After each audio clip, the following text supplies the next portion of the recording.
Hey everyone, I want to thank you for tuning in to one of EPARTRADE's Race Industry Now tech webinars. If you're a part of the racing industry or you're just passionate about racing tech, don't forget to like this video and subscribe to our channel so you never miss a new episode. Good morning and welcome to Race Industry Now, the weekly webinar series from EPARTRADE, presented to you by ARP, Performance Plus Global Logistics, Feria, PIC, Fifth Third Bank Motorsport, Quarer, and CTEC Manufacturing. I am Francisque Savignan, the founder and CEO of EPARTRADE, the racing industry, every minute, every day. This is episode 554, and we're going to be talking with Jay Dickens Racing Engines. With me this morning are Judy Kin, the co-founder of EPARTRADE, and wonderful host, Mr. Joe Castello. Judy. Thank you, Francis. Thank you, everyone, for joining today. I am truly honored to have Jay Dickens on. I have known him back from my PRI days, and he really dominates in the dirt racing market. So very honored to have him and Rick on today. So Joe? Thank you very much, Francisque and Judy. I appreciate you guys giving me the opportunity to meet Jay and Rick, and let's get started. Thank you so much, guys. All right, let's bring them into the show. Jay Dickens and Rick Eckert. Rick is the race team, and Jay is the engine builder. And this is right in my personal wheelhouse as doing WFO radio and spending a little time. The reason I know Francisque and Judy is because of Lake Speed, who was working at Total Seal when we put together the Hidden Horsepower podcast and live stream. So this is going to be right in my wheelhouse. But I don't see Jay and Rick just yet, guys. There's Jay. He's got the cool background. And then Rick is giving us an even better background because there's race cars in it. What's up, guys? How are you? Jay first. How's it going? Doing well. Fine. Thank you. Excellent. And Rick, where are you right now? I'm in my shop. I'm at my shop in York, Pennsylvania is my race shop. And so I'm here working today. Excellent. Well, today I am very excited to bring together the worlds of high performance and dirt late models and learn a little bit about the series and making horsepower for said series. I'm sure it's a great challenge. Jay, talk a little bit about yourself first off, like where you got started, how you got passionate about engine building. Then we'll bring in Rick, we'll learn about him, and we'll do some war stories from the track, all the while learning a little bit about how to build horsepower. Jay, get us started. Yeah, well, started kind of at a young age, 5-6-year-old. My parents bought me motorcycles and stuff. So there we get started with, out skinning up and breaking arms and legs and all that fun stuff. But as I got older and stuff, you kind of progress into automobiles and racing. And I was fortunate that we had a racetrack about 10 or 15 minutes for me when I was 10, 11 years old. And my cousin used to, he'd come pick me up and drive me out to the races. And of course, I was fascinated with that, and I guess I got the bug. I got bit at a young age. And as I got older, it was funny. There was a gentleman here, he's passed away now, that kind of mentored me, that built racing engines for people like Davey Allison and Bobby Allison and Grant Adcox and some of those guys. His name was Bobby Brown. He was a local hero back in the day. And, as a young kid, before he got into the racing building professionally full time, he was a VOTEC instructor. So I was fortunate to go through his class at school. And even before I got into high school, I used to ride the bus out to his school and go home with him and work on engines at night till 10 o'clock every night. And just tried to learn as much as I could. But, moving forward with that, just start to get involved and hang out with, race teams and go to the races and stuff, and just kind of evolve from there. It's amazing. The local hero was your mentor. And for those that don't know, what part of the country are you currently in, Jay? Where's the shop? I'm in Northeast Mississippi, a little town called Aberdeen. I'm about 30 minutes south of Tupelo. Elvis Presley country, if you know where that is. Nice. And The king. so, yeah, there's quite a few racetracks too. Dirt racing is quite popular down here, as it is up around Rick's area too. I mean, there's tracks everywhere here, and has been for many years. And Rick, what about you? How'd you get into this? Obviously, dirt late model racing is not the only style of dirt racing. We know all about the legend of the Pennsylvania posse, how popular it is in that region. It's almost its own thing. But number one, how did you get this bug? How did it bite you? And then I want to know how you got hooked up with Jay. So my father raced when I was a kid, and so I grew up at the racetrack. We were at the racetrack every day or every weekend, 1 or 2 days a week. And then as I got older, when I could finally drive, I built a figure-8 car, and it didn't take much because they were just basically a street car you knocked the windows out of, and started with that, and then worked my way up through, and then I drove for my father for several years. He had late model cars, and then I got hired by Ray Vest, and I drove for him for like 15 or 16 years. And then I've had a couple other rides since then. Paul Crow I drove for. No, I don't know, several different guys off and on here and there, So now, unfortunately now I drive for myself, which is not that fun because I got to pay all the bills. And then with Jay, as I was on the road and I had met Jay, and he's a lot more talkative than you thought he would be too, isn't he? I knew he would. We talked in advance. I knew this was going to be great because both of you together, like we got a driver owner and an engine builder. What could go wrong? Yeah, exactly. So Right. I've had his motors for shit, I don't know, my own personal cars for forever, and it's nice because I have a really good relationship with him. If we very seldom have any problems. If we do, he figures it out and fixes it right back up. I just had one rebuilt, just came back the other day. It is my understanding that you are running well right now. A couple of weeks ago, finished second out there in Pennsylvania. Give us the state of your season at the moment that we speak with you, right? It's Labor Day weekend. These are all archived. People will be watching it, years into the future to learn about Jay, but it looks like you're running pretty well at the moment, Rick. So our season started out, it looked like I knew what I was doing. I won the first 4 out of 5. And then since then we've only won 1. So we've won 5 so far this year. We have run second and third. Last weekend was Lucas Oil was in town, and they sort of kicked the shit out of me all weekend. So I wasn't very impressive at all. So hopefully this weekend we have 3 races coming up, and they're regional races, but they're pretty good paying regional races. So hopefully I get my act together for this weekend. That is great. That is great. So let's spend a little time before we get to you, Jay. I want to talk about building engines specifically for success in dirt late model racing. I'm sure there's some very unique aspects because he needs power, but he needs to get to the finish and the balance in between. And, how many races does an engine last and all of those things. I want to ask about that. But Rick, why don't you give our audience out there some basic core stats about a dirt late model car?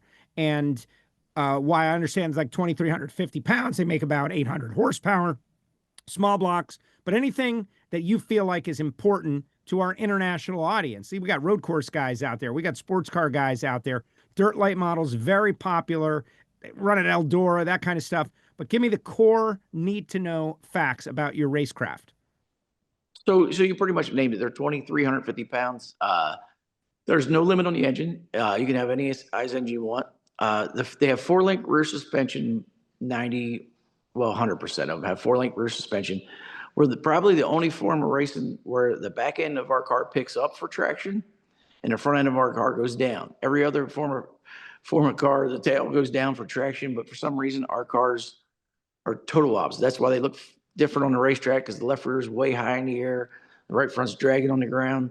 But when they're like that is when they're the fastest. So that's basically, and for an engine builder, like early in the night, we could use every horsepower we got.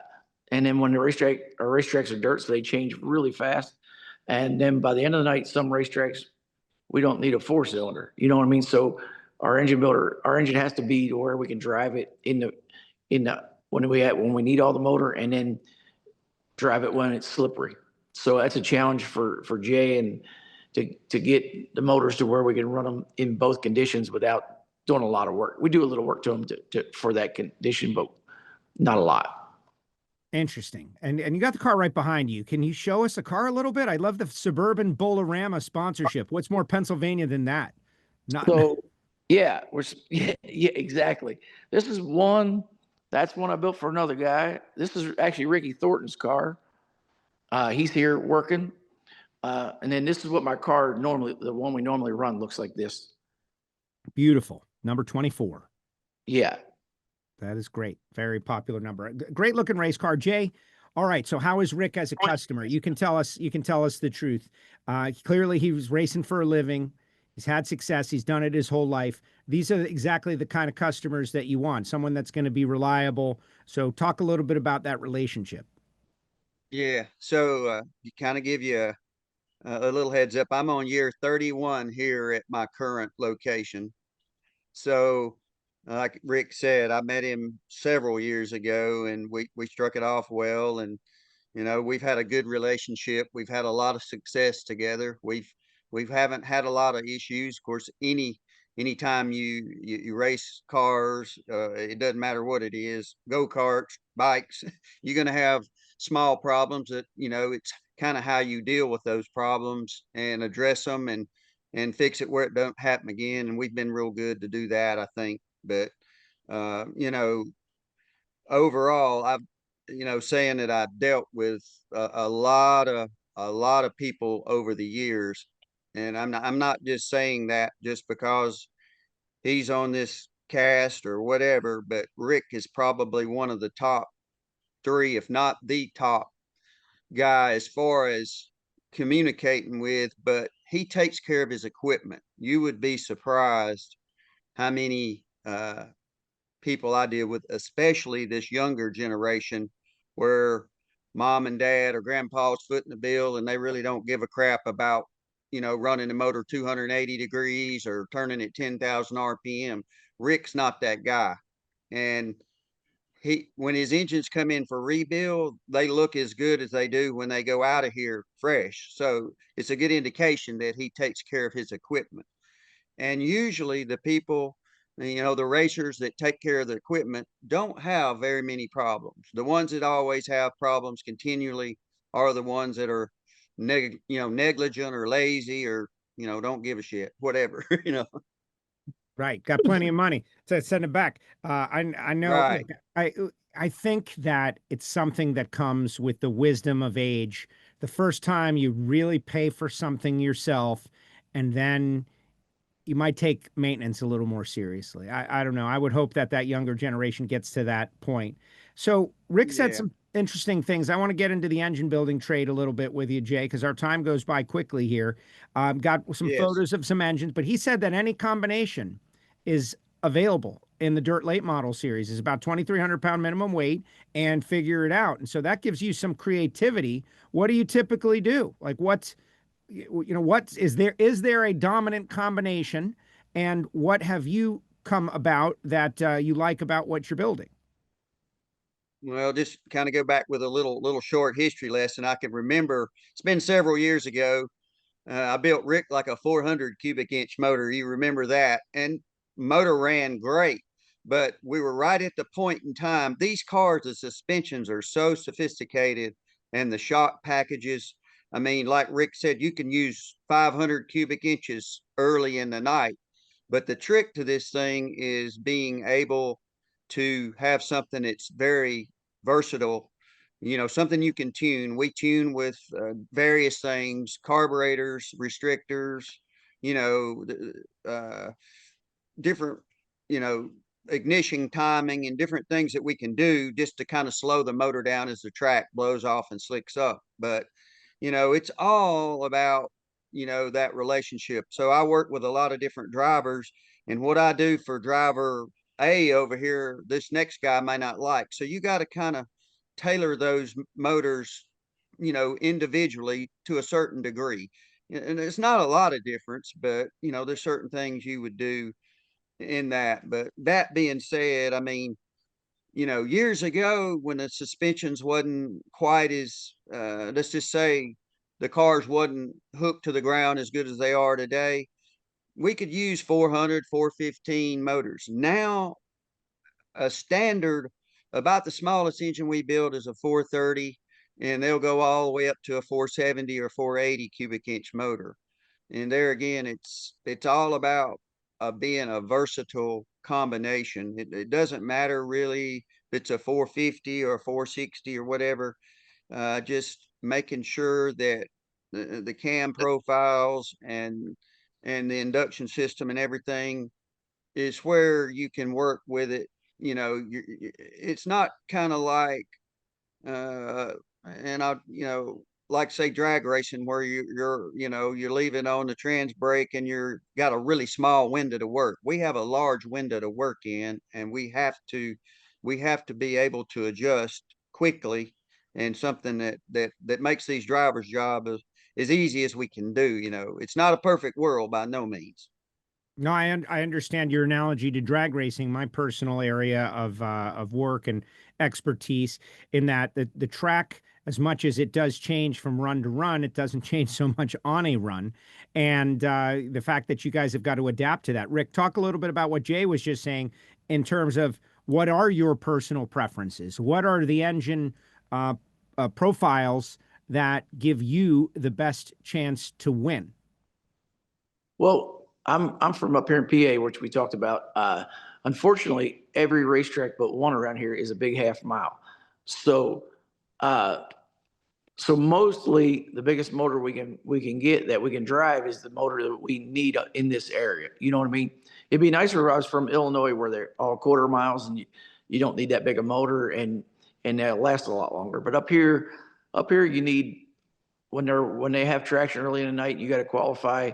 You need all the motor you can get, and then a lot of these racetracks up here get way slick by the end of the night, because they'll run sprint cars with us, and we usually run after them. So the transition is big in ours, in our area here.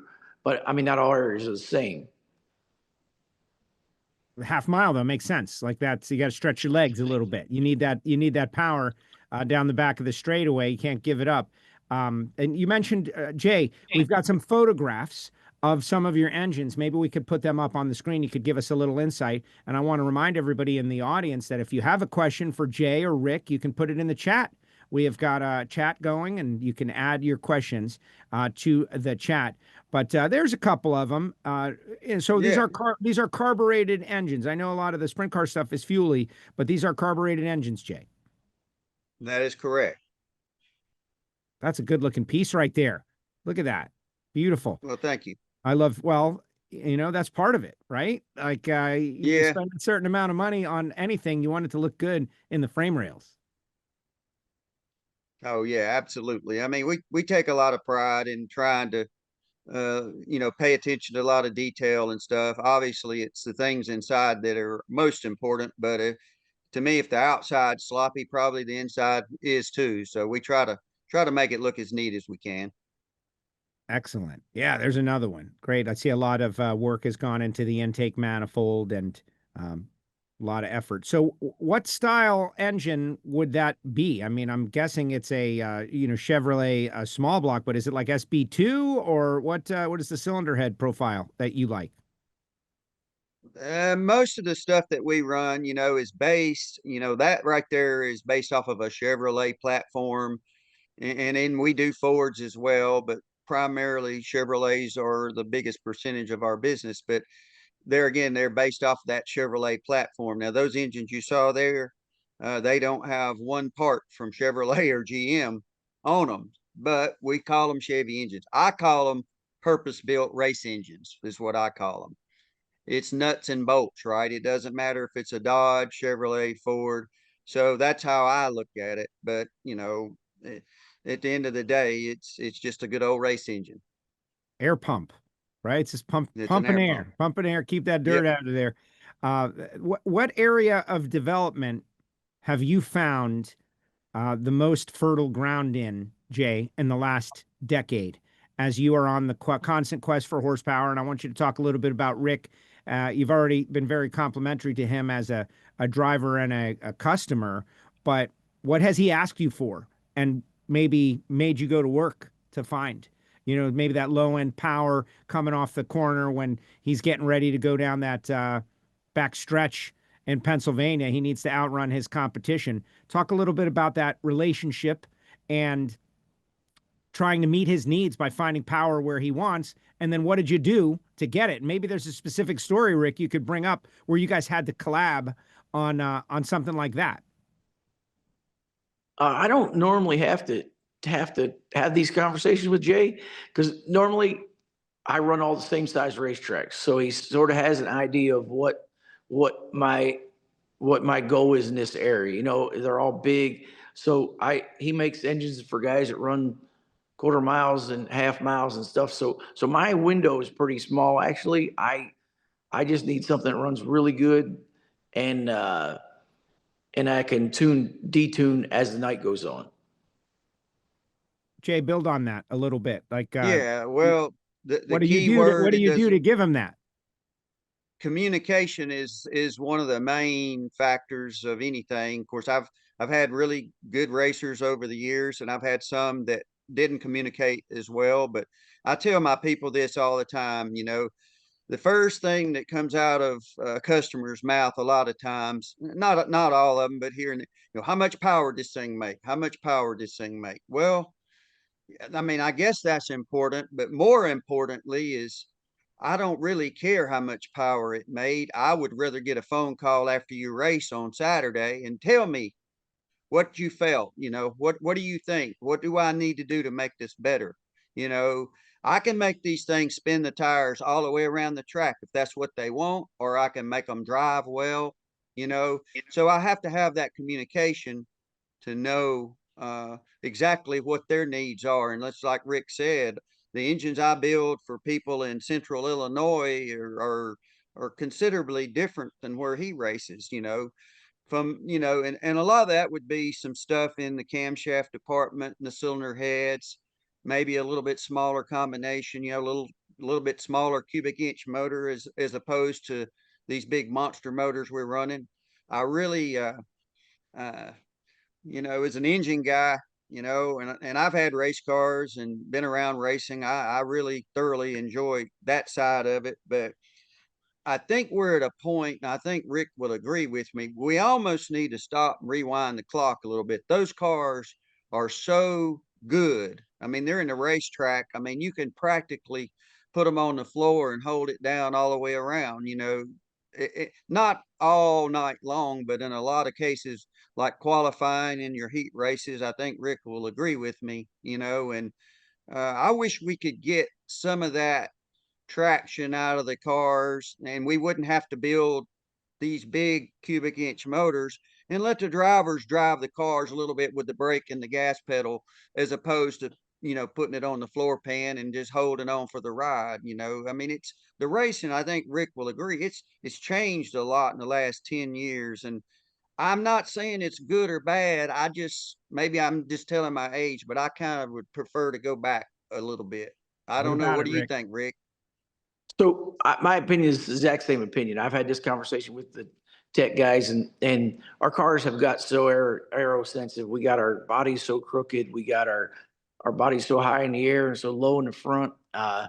We got so much stuff to where realistically, most of the racetracks that qualify, you can not lift that. You know what I mean? Where back in the day, I can't remember Eldora, you could not lift every now and then. You know what I mean? Usually the guy that didn't lift went slower. You know what I mean? But now that's not the case.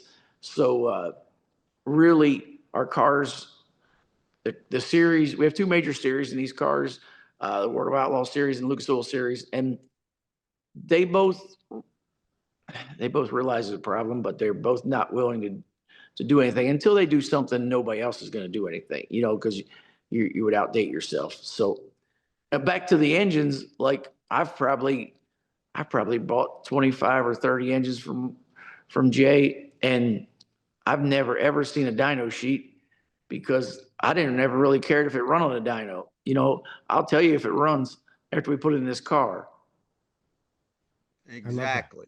That's raceability, right? The dyno sheet's just a number, but does it accelerate? All of that. And that's, well, and Jay, that's the magic of it. That's where you come in, right? Port size, camshaft profile, all of that. That's the magic of it. They look the same from the outside, but what makes you, you is your specific blend that you think is going to work. And you've obviously built a pretty good reputation for yourself. That's the whole point of this seminar, by the way, is to introduce Jay and Jay Dickens Racing Engines to the world. And Rick, of course, as a third-party validator, he's won a lot of trophies and money using the engines, Jay.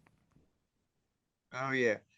I could tell you a funny story real quick about, like this drivability thing. So several years ago, Billy Moyer, which is one of the top dirt racers in our era, I worked with him pretty close back in the day, and we built him a new engine. This is funny. You'll get a kick out of this. And I think we won the Topless 100 or something. We won a big race, but them guys always, let's get more, And I think at the time, I told him I had something I wanted to try, but I never told him the truth, what I did.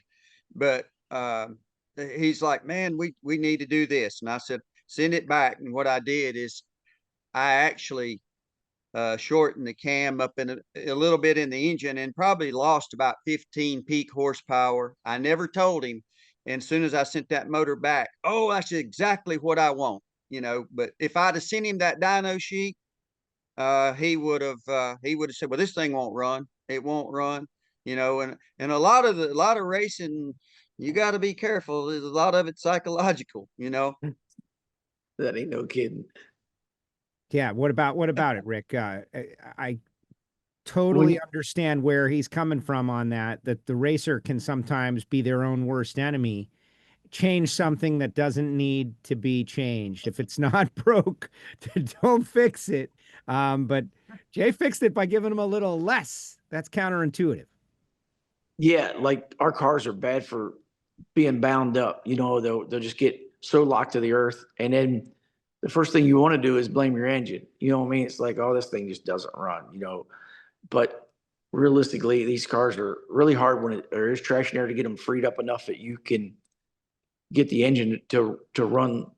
I mean, and they're huge motors compared. I mean, back in the day, like you said, we had 400 cubic inch motors. Now we got 450s. So it isn't like our motors are small. Interesting. Jay, before we get to the end of this deal, and again, if you got a question for Jay or for Rick, put it in the chat section. You just want to say what's up, that's good too. But what is the process for someone who is, honestly, what if it's one of Rick's competitors, right? And they're tired of getting beat by Rick and they want to, if you can't beat him, join him, that kind of deal. How do you get introduced to new customers? Is it just as simple as go to the website, send an email, give you a phone call, introduce yourself? Walk me through that process. Well, like in our world, and I'm not sure if other forms of racing is that way, but Rick can validate this. I mean, I don't travel quite as much as I used to because of my obligations here at work and different things and my age too. But I mean, we used to go to 70, 80 races a year. So we could drive up to Eldora or, Dixie Speedway in Georgia, and all the key players, Rick, all the big name guys would be there racing, right? So, gradually as you kind of break your way into that circle, you may have an engine in a guy's car that really done good, and it's more of a word of a mouth thing. We did back in the day through the local people that were following the dirt and stuff, do a little advertising and stuff, but mostly just word of mouth. And we kind of had a reputation. We would go to the racetrack as engine guys. I may carry some of my guys from the shop with me, but if a guy down in the pits had another engine, not even one of ours, and needed some help, we just pitch in and help, and that goes a long way, as far as you know, you wasn't looking for nothing in return. You're just there to help people out and take care of your customers as well. I think that goes back to Mr. Brown, who trained you up. Yeah. Well, it's just, there's no substitute for customer service. I mean, the thing about it, you know, you go there. If I got 10 guys at a race, I mean, obviously we're there to help them, but if somebody needs something, or if they need a set of springs or need something that I got you know, with me, I'm absolutely going to help them out, you know, and I may get beat that night by it, but hey, that's okay. Rick, anything you want to add there? No, there's that, and that's basically how racing works. Like Jay's from Mississippi, I'm from Pennsylvania. When I first got his motors, nobody up here ever heard of Jay. You know what I mean? And now there's several local cars here that I race with that have Jay's motors, that buy motors from Jay. Right. Keeping the guys at Global Logistics moving with shipping engines back and forth across the country more than ever, which is kind of cool, right, Jay? Like, it's not just local, regional now. There, I'm sure you have customers literally around the country, because the idea of shipping things back and forth is not daunting anymore. Yeah, that's who we use. We work real close with those guys. We ship engines out of here daily, and the mass of our business is out of state. We do very little local stuff. There's a handful of guys here that we take care of in our area, but like I said, most of the mass bulk of our business is, like you said, Pennsylvania, or, you know, Florida, you know, Illinois, Missouri, and it's all over the country, really. All right, we got a couple questions coming in. Let's get to them. This one from, let me see. It's from Joe. Everybody's named Joe. How do different track conditions affect your engine setup, and what adjustments do you make to optimize them? And so it's a two-part question. Let's knock down that first question. And I guess that's a Rick and Joe answer, but I think, Rick, you're at the track with the engine. So what about that? Different track conditions, how do you adjust to optimize your performance? What would you change? So when it's wet early in the night, we just run them just the way they come, you know. And then as the racetrack gets slipperier, we will put restrictor plates under the carburetor. We'll put restrictor plates in them to slow them down. We'll take some timing out of them, you know, things like that, to try to get them to run, not be as powerful. Wow. Actually putting a restrictor plate on it. That is interesting. And Jay, and also part two of the question, have you recently implemented any new technologies or materials in your engines that have noticeably improved performance? That is a very interesting question, because the whole industry is all about new materials and coatings and all of that. So what are you doing over there, if you can share? Well, we do use a lot of, you know, exotic stuff, a lot of titanium and a lot of coatings on various, like our pistons are all coated, you know, a lot of different things in the engines. We use coatings, you know, the bearings and such as that. But, you know, really every day when you come into work is an exercise, as far as, uh, you know, you're always trying to make a better piece, you know, so you really don't sit still very long, you know. Now, most of it, honestly, you know, far as the block assembly and stuff, we pretty well settled in on, you know, like rod weights and crankshaft weights and piston design, and we pretty much got that. That's a pretty standardized deal. But like the cylinder head stuff, that's an ongoing exercise. You know, we're always, you know, let's try a little bigger runner, or let's try a little smaller this, or, you know, little this and that, you know. So yeah, it's you don't sit still long here. If you do, you'll get behind really fast. Rick, what's a sweep of a power band around a half-mile lap? Like what is your range? I'm not sure I understood the question. Like What from does that? 5,000 to 7,000 Oh, RPM or something? How low do you get in the power band? I'm trying to figure out how okay. big of a power band these cars have. Okay, so really when it's wet, we turn these things pretty hard. You know, we'll turn them 8,800. And when it's wet, it depends on on the racetrack. You know, some racetracks, our lows might be 7,000, but there's some racetracks our lows are 4,000. You know what I mean? So that's why the motors have to be so much different, you know, for different size racetracks. But normally we'll run 8,800 early in the night, and then as it gets slipperier, it's another thing we do is we'll take some gear out and we'll turn them less RPMs and try to get them out of the power range a little more. We'll turn them like 8,000, 8,200 in the, like later in the night. Wow, that's wild. So you got to build a very versatile engine, Jay. Oh yeah. I mean, it's like you said, you know, as we were talking earlier, the game has changed so much. Used to, Rick and I, we'd have this conversation and you know, we would work on say a window of 4,000 to 8,000. Well, now we probably work on somewhere really hard from say 6,500 to, you know, 9,000 really. I mean, we got to work hard. So there's been quite a bit of change, you know, that's happened in the last few years, because there again, the reason I think that we've been forced to do that is the cars aerodynamically and the suspensions are so good. I mean, you know, they just keep running them harder and harder, you know, and more RPM. And I mean, that's what translates into a fast lap time most of the time, you know. Let's talk a little bit about the shop, Jay. You know, just rattle us off some stats. I would assume you got a dyno, obviously, but like, how many guys work there? You know, your staff, like that's a big challenge for a lot of people. If you want to have a good business, you need good people. You must have some loyal, hardworking people that help you put out all these engines. Rick's bought 28 of them, I think he said, over the years. And so just give us some of the information about Jay Dickens Racing Engines and what it looks like each day when you go to work.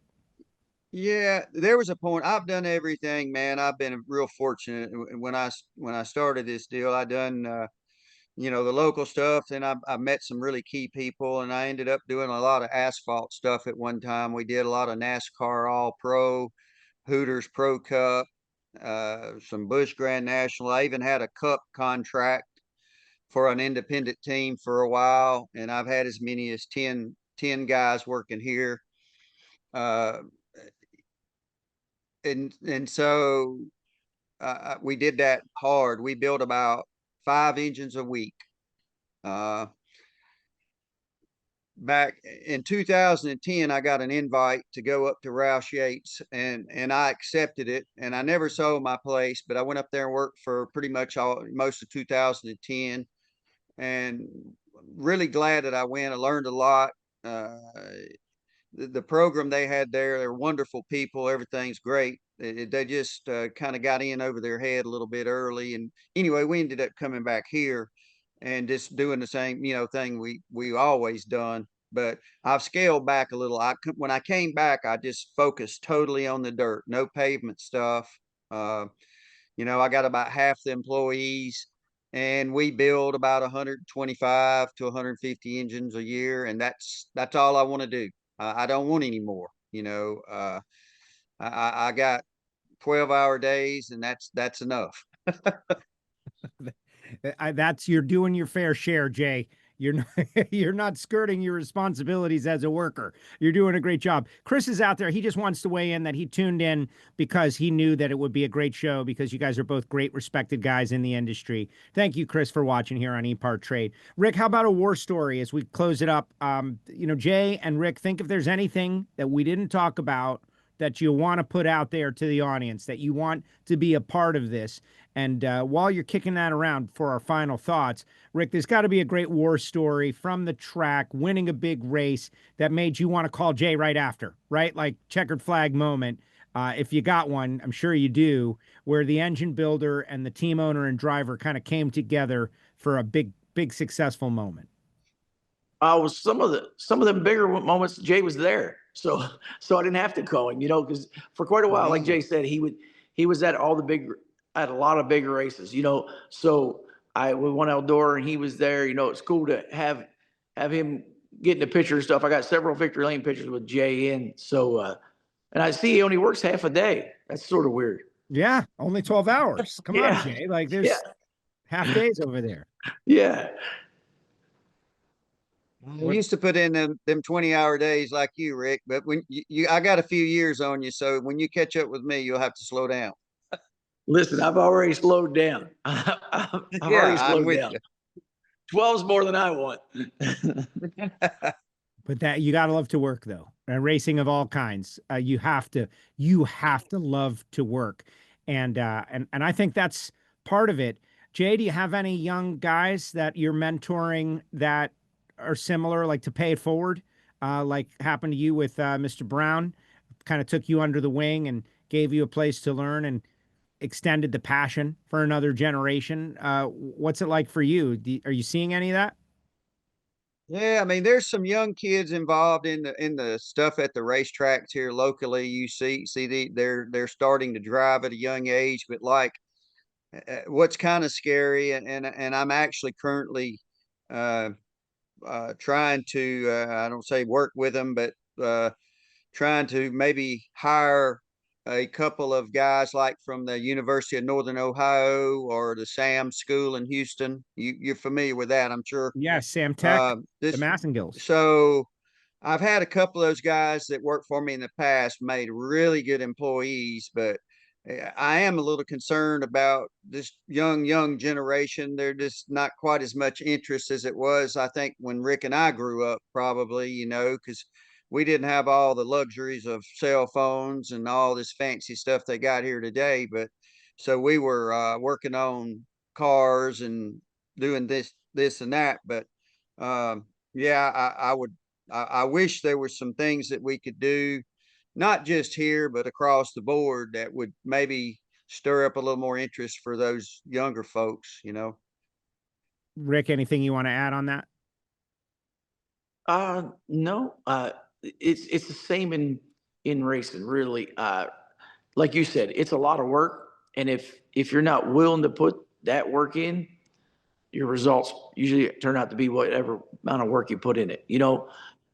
So days off are unheard of. You know what I mean? We work on the weekends, so then we all week long we work and get ready for the weekends. So like when the season ends, it's sort of weird because it's like, what do normal people do on a weekend? You know what I mean? So it takes me a few weeks to adjust on what to do.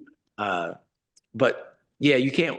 Sometimes when I was on the road racing and you race 80 races a year, which them guys nowadays race a lot more than that. But when the end of the year ended, you were like, I can't wait to have a couple weeks off. And then you had a couple weeks off and you're like, man, we need to get back started. It's just one of them deals. It's either in you or it's not in you. Well, that's it. And if you love what you do, are you even working? Is it really work? If you love it, there's some guy in a cubicle pushing paper around. I see Judy and Francisca on there. Gentlemen, it has been an honor to get to know you. Hopefully everybody has enjoyed this. Jay, if you have a final thought, now is the time about the business. If you want to take a shot at Rick, that's okay, but I don't think you would do that. But just a final thought to the audience before Francisca and Judy take over.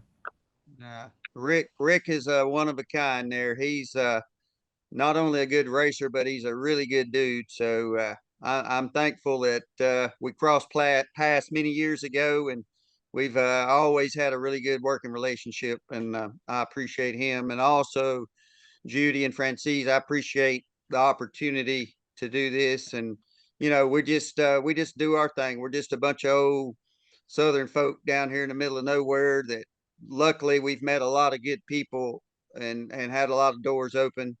This thing that I started years ago, I never dreamed that it would blossom and do quite. My goal was to just work on the local, stuff around here, and I had a few opportunities, and I'm thankful for that. But just like meeting you guys and stuff, it's been an honor and a pleasure. Jay, it's a delight to have you. You are the best at what you do. And if anybody wants to reach out to Jay, it's jay@jdickens.com. Francis? Thank you very much. Thank you. Great session. This webinar has been recorded. It will be posted later on the EPARTRADE platform, distributed through our newsletter, social media channel. For more information and update, please visit epartrade.com. Next webinar will be again on engines with BMRS. Thank you very much and goodbye. Hey, we want to thank you for watching. Now, be sure to like, subscribe, and click on the bell so you're always up to date with the latest racing technology, industry insights, and exclusive content from EPARTRADE. EPARTRADE is a digital platform that we've created basically to make life easier in the business community of auto racing. EPARTRADE, there is no e-commerce. It's literally a connection just like at a trade show. So now, any time of the year, a buyer could reach out to a supplier. When you see a product that you're interested in, all you need to do is click on request more information, and then from there it is forwarded directly to the buyer or to the supplier. EPARTRADE really eliminates having to travel, closing down your shop. Now you have a place to showcase globally your racing product and technology. Land speed record holder George Poteet's Speed Demon rocketed 481 miles per hour at the Bonneville Salt Flats. You don't go that fast without ARP fasteners. There is no way that we could go the speed that we've gone, the number of times we've gone, with a lesser quality bolt than ARP supplies to us. And we absolutely wouldn't be where we were today if it weren't for ARP. When failure is not an option, it's ARP-bolts.com. We're Performance Plus Global Logistics. Our team of dedicated performance industry and logistics experts get valuable cars and components to the track on time in top condition. We provide expedited logistics solutions for the performance industry using direct routes instead of deferred options, and communicate all necessary information to the appropriate resources to meet regulations and ensure a smooth transit and secure delivery, both domestically and internationally. And we exceed customer expectations by providing best-in-class service with an efficient and cost-effective system in place. Contact us today to book your next shipment. You work as hard as your truck, and you have no time for downtime. That's why more truck owners trust Blue Def, America's #1 diesel exhaust fluid brand. Each batch is guaranteed pure, so you can avoid costly repairs caused by inferior DEF. Demand America's best for your truck. Blue Def and Blue Def Platinum.